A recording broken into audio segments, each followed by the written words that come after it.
Assalamualaikum warahmatullahi wabarakatuh. Sahabat pemilih, senang sekali saya Putri dapat kembali menyapa Anda semua dalam podcast Orasi, obrolan asik seputar demokrasi. Di episode kali ini kita akan membahas topik yang sangat menarik, yaitu sinergi KPU dan Kesbangpol dalam mewujudkan pemilu yang demokratis. Dan tentunya kita tidak sendiri, telah hadir bersama kita narasumber kita kali ini, yaitu Bapak Widiatmoko SHMH, selaku Kepala Badan Kesatuan Bangsa dan Politik Kabupaten Kebumen. Selamat datang Pak Widi. Selamat datang Mbak, selamat sore, Assalamualaikum. Waalaikumsalam. Bagaimana kabarnya hari ini Pak? Alhamdulillah baik, sehat. Gimana kabar Mbak Putri? Sehat? Alhamdulillah sehat Bapak. Mungkin sahabat milih ada yang penasaran siapa sih Pak Widi ini? Nah Pak Widi, boleh dong Pak diceritakan sedikit bagaimana pengalaman Bapak, perjalanan hidup Bapak sampai akhirnya menjadi Kepala Kesbangpol ini Pak. Aduh, panjang banget itu Mbak Putri. Bisa dipersingkat saja iya. Pak. Yang jelas ya di Kesbangpol aja ya. Ya. Kita mulai di Kesbangpol itu 1 Januari 2023. Oh, iya. Jadi sekarang sudah hampir 3 tahun. Hampir 3 tahun. Di pertengahan dalam perjalanannya saya itu di Kesbangpol ada waktu pelaksanaan pemilihan pemilu legislatif dan pemilu presiden. Iya. Ya, itu di awal tahun 2024, kemudian di akhir tahun ada pilkada. Jadi di perjalanan karir saya yang di tahun 2024 ini merupakan volume yang paling sibuk, paling sibuk karena kita sejak tahapan pemilu ya Pak. Kita sebenarnya tahapan pemilunya mulai tahun 2023 sebenarnya. Ketika penentuan DPT ya. Iya, DPT, kemudian tahap-tahap untuk mempersiapkan kaitannya dengan lokasi TPS dan sebagainya. Ya, kemudian memonitor kaitannya dengan pembentukan PPK ya. PPK dan sebagainya. Itu mungkin kegiatan-kegiatan itu yang terjadi tahun 2023. Kemudian di awal 2024 itu kan pelaksanaannya. Sekalipun di akhir 2023 sudah kampanye loh untuk kampanye. Jadi sudah bersama-sama dengan KPU untuk mensukseskan kampanye. Betul. Ya, di saat-saat kampanye itu pula juga pasti akan terjadi beberapa agenda kegiatan ya. Yang ada kampanye yang yang terbuka, ada yang kampanye yang tertutup dan sebagainya. Itu mungkin gambaran kita seperti itu.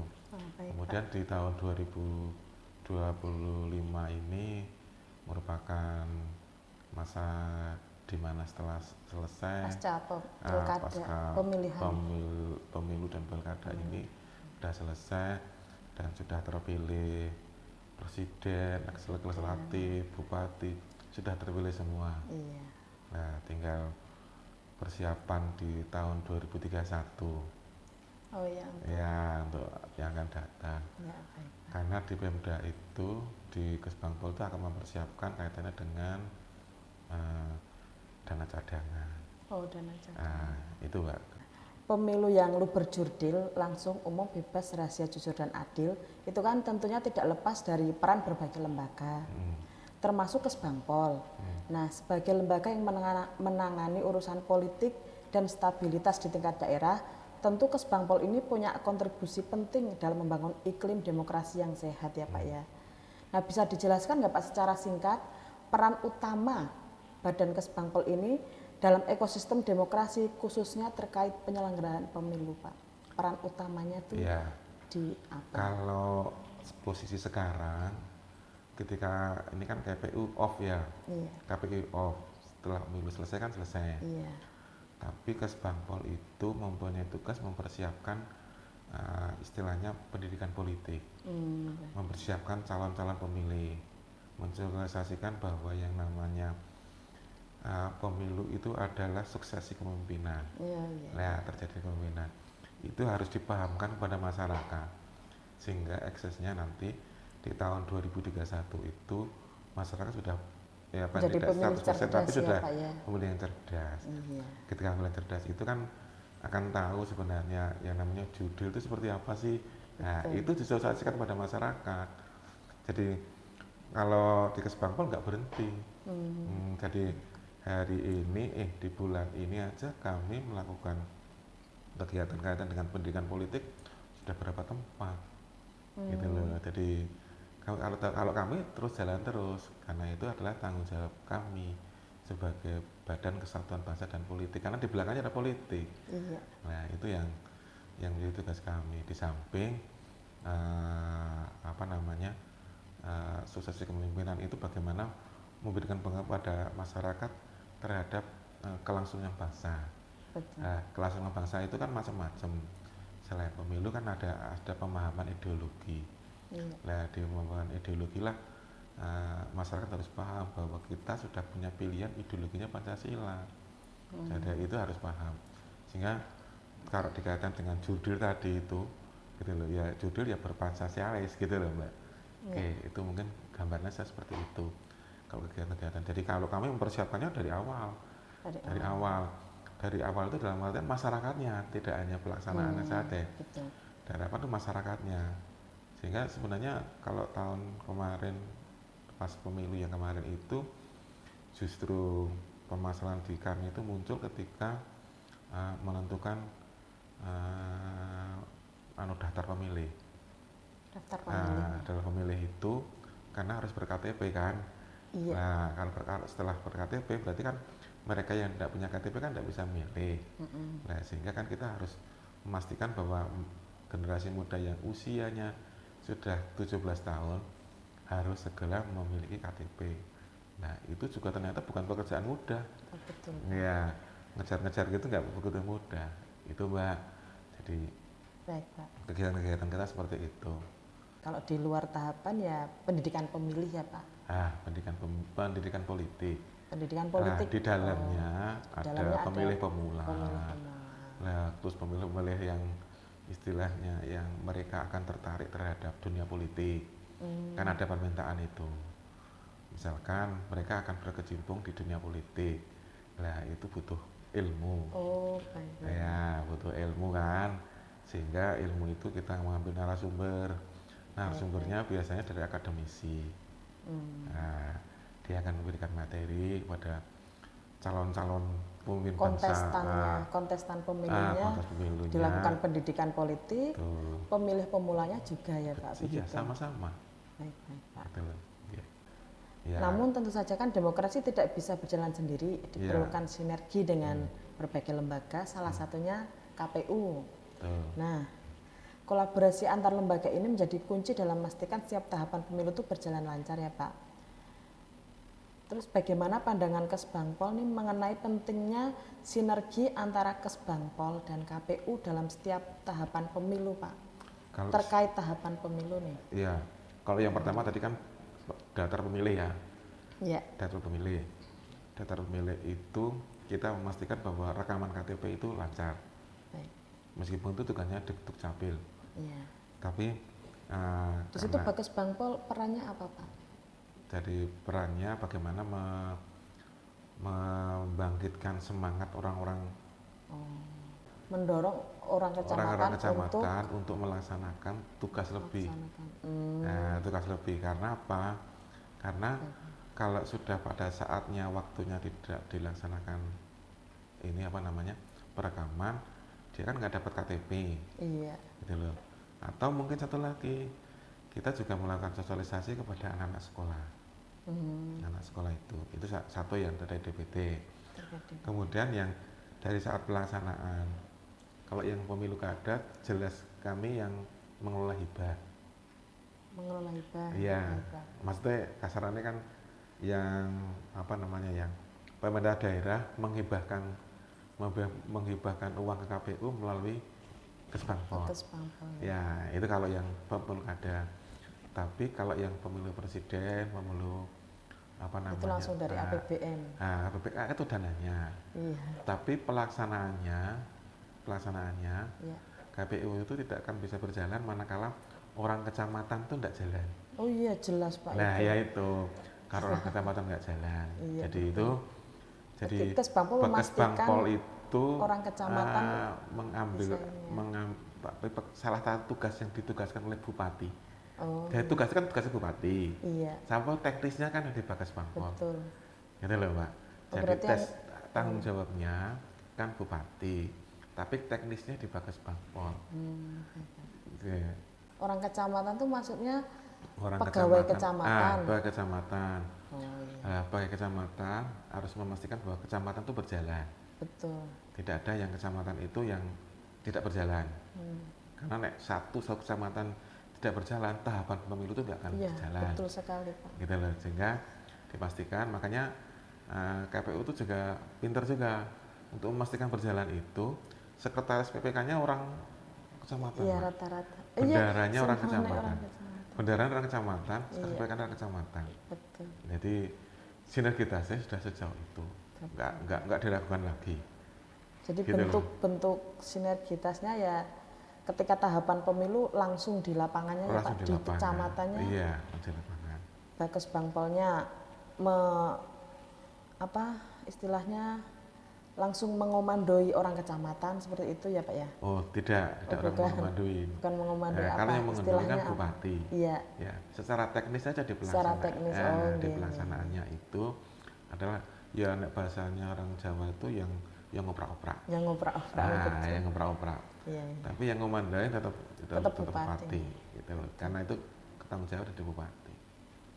Itu pelaksana oprak-opraknya. Ya, pelaksana bupati. Di Bakesbangpol.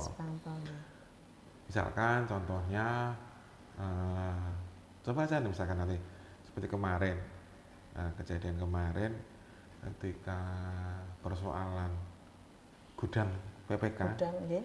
Nah, itu kan yang mempersiapkan kecamatan. Betul. Ya, yang mempersiapkan kecamatan. Tapi ada beberapa kecamatan yang tidak mempunyai tempat.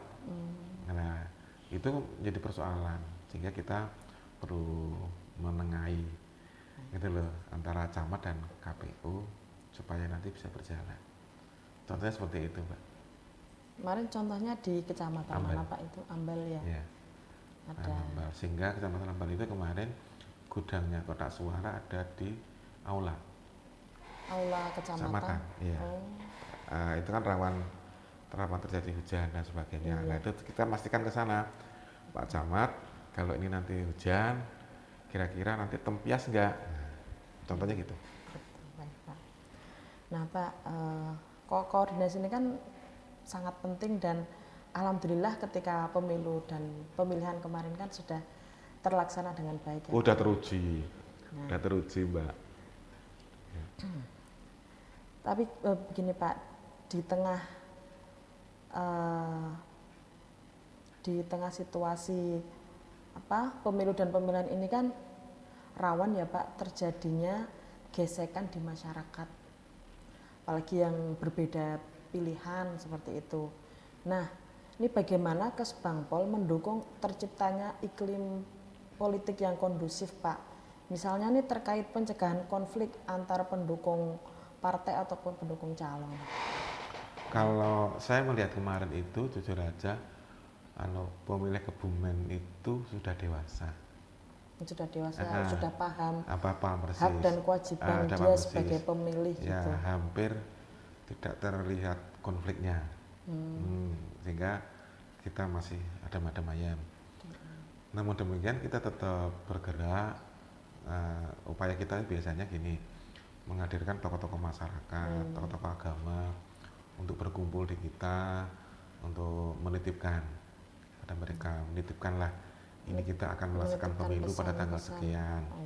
Kemudian nanti kalau ada petugas yang melaksanakan pendataan dan sebagainya, tolong untuk dibantu Terus kemudian kita memastikan memastikan keterlibatan Forkompinjam. Jadi Forkompinjam itu kan ada depan ya di masyarakat, di lapangan, sehingga kita pastikan itu pun sudah beberapa kali kita kumpulkan Forkompinjam untuk kita ada diskusi. diskusi di samping informasi-informasi apa untuk mendeteksi dini terhadap konflik itu.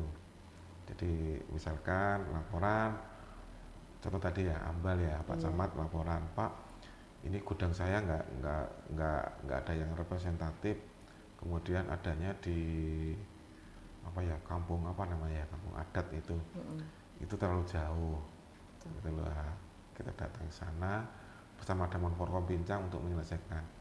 Kira-kira nanti kalau pada saatnya itu terlalu jauh dari kecamatan, keamanan seperti apa? Nah itu kan terinformasi dari awal konflik-konflik. Koordinasi intens ya Pak ya. Nah koordinasi intens. Kesbangpol dan Forkompinjam. Iya, Forkompinjam. Dan alhamdulillahnya di Kebumen konflik itu tidak ada ya Pak ya, tidak yang ada. Sampai huru hara seperti itu. Nggak ada. Pemilu dan pemilihan kemarin aman ya Pak. Makanya saya katakan pemilih Kebumen itu sudah dewasa. Betul. Ya. Nah ini Pak, kalau konflik itu kan alhamdulillah kita nggak ada. Nah tapi ada masalah lain nih Pak terkait netralitas aparat negara. Itu kan juga menjadi isu penting dalam pemilu dan pemilihan. Nah kita akan membicarakan itu, tetapi sebelum kita membicarakan itu Pak, sahabat pemilih, perbincangan kita semakin menarik, tetapi sebelum kita lanjutkan, marilah kita simak pesan-pesan berikut ini. Halo teman pemilih, tahukah kalian, KPU Kabupaten Kebumen terus berkomitmen menjaga data partai politik tetap akurat dan mutakhir. Caranya, dengan melakukan verifikasi pemutakhiran data partai politik. Berikut, rekapitulasi hasil verifikasi pemutakhiran data partai politik berkelanjutan semester 1 tahun 2025, tingkat Kabupaten Kebumen. KPU Kabupaten Kebumen melakukan verifikasi kepada 4 partai politik yang mengajukan pemutakhiran melalui aplikasi SIPOL, Sistem Informasi Partai Politik. Partai tersebut adalah Partai Nasdem, PKS, PKN, dan Partai Umat. Partai Nasdem melakukan pemutakhiran pada data kepengurusan dan data keanggotaan. PKS melakukan pemutakhiran pada data keanggotaan. PKN melakukan pemutakhiran pada data keanggotaan.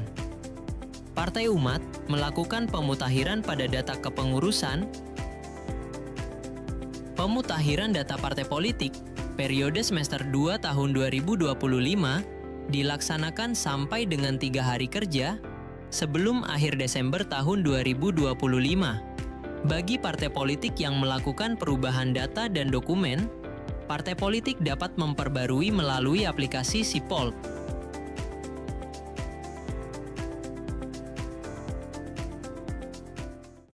Kembali lagi bersama saya Putri dalam podcast Orasi, obrolan asik seputar demokrasi. Baik Pak, tadi kita sudah membahas berbagai hal ya Pak ya. Nah terakhir kan kita akan membahas tentang netralitas aparat negara nih Pak. Nah ini bagaimana sih mekanisme sinergi antara Kesbangpol dan KPU dalam menjaga netralitas ASN, TNI, dan Polri di setiap pemilu dan pemilihan? Gimana Pak? Kalau saya sih yakin semua netral Mbak. Nggak ada yang tidak netral. Cuma upaya kita tetap ada untuk mengantisipasi tuduhan itu kan masih ada, mengantisipasi. Maka kegiatan kita adalah deklarasi. Oh deklarasi. Iya, deklarasi. Udah deklarasi netralitas. Netralitasnya. Ya, saya ASN Kebumen menyatakan dalam pemilu ini adalah netral kan gitu. Iya. Deklarasi lah, itu deklarasi itu kita laksanakan secara terbuka. Betul. Gitu loh. Jadi kalau apa namanya pemilu seperti itu, gitu loh. Buktinya sampai hari ini kan tidak ada tuh yang disanksi oleh KPU tuh. Nggak ada yang mengatakan nggak ada. Bawaslu ya, Bawaslu yang tidak netral kan tidak ada. Gitu loh. Jadi ini seperti itu. Jadi di samping pemilihnya sudah dewasa, ASN-nya juga sudah dewasa Mbak. Jadi pilihan itu menjaga netralitas ya Pak, di Kebumen terutama ya. Menjaga netralitasnya itu sudah suatu keharusan. Iya betul. Itu Mbak, sekelas seperti itu kalau di ASN. Ya baik Pak. Oke, selain netralitas ini ada satu aspek penting lain yang menentukan kualitas demokrasi. yaitu soal pendanaan politik dan transparansi.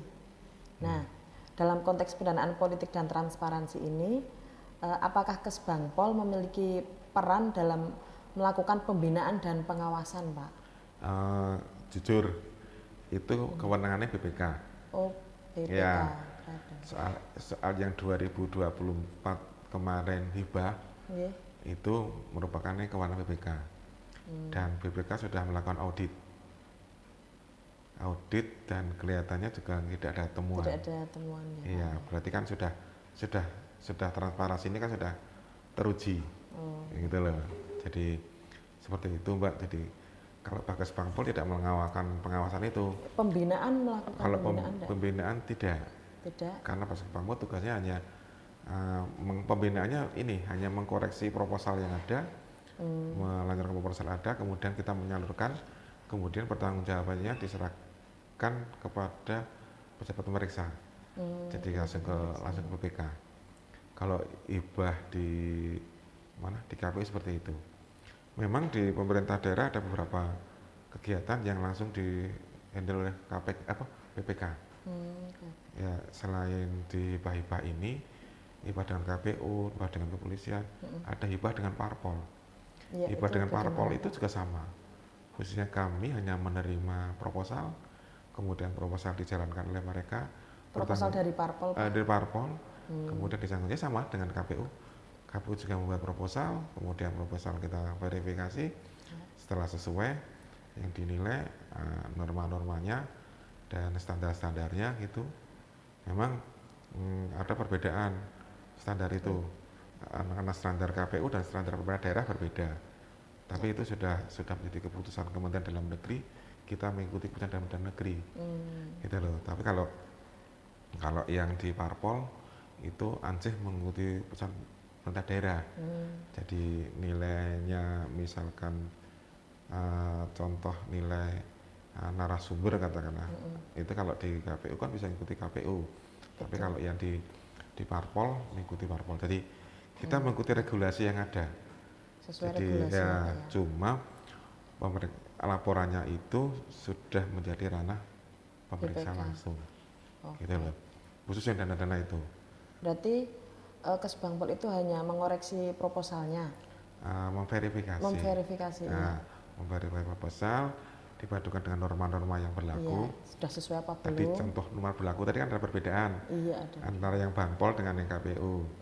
Kalau yang Bangpol itu adalah menggunakan standar pemerintah daerah, tapi kalau KPU menggunakan standar pusat. Karena dasar hukumnya adalah surat dari Menteri Dalam Negeri supaya mengikuti ketentuan dari pusat. Gitu loh. Jadi itulah salah satu materi yang diverifikasi untuk Kesbangpol. Contohnya seperti itu. Ya, baik Pak. Ya. Baik Pak, ini terakhir ya Pak ya. Ya. Bagaimana nih harapan Kesbangpol terhadap masyarakat Kebumen dalam menghadapi pemilu dan pemilihan mendatang, Pak? Gunakanlah hak pilih yang sesuai dengan nurani hatinya. Ya. Dan tidak ada yang golput.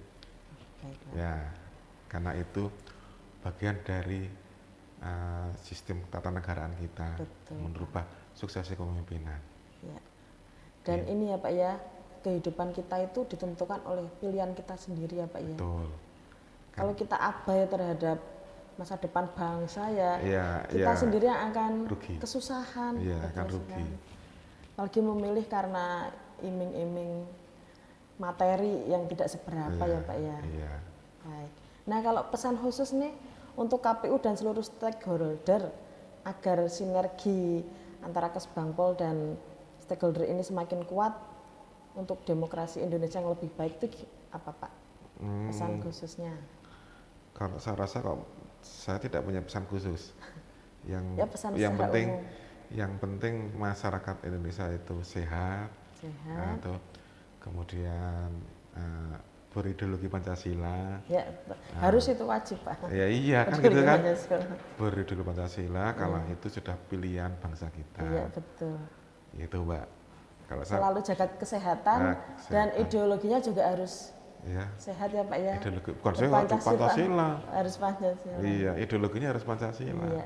Dan harus direalisasikan dalam kehidupan. Betul. Ya, karena Kalau nanti mengatakan bukan Pancasila, nanti ideologi agama akan menjadi sebuah konflik. Oh iya.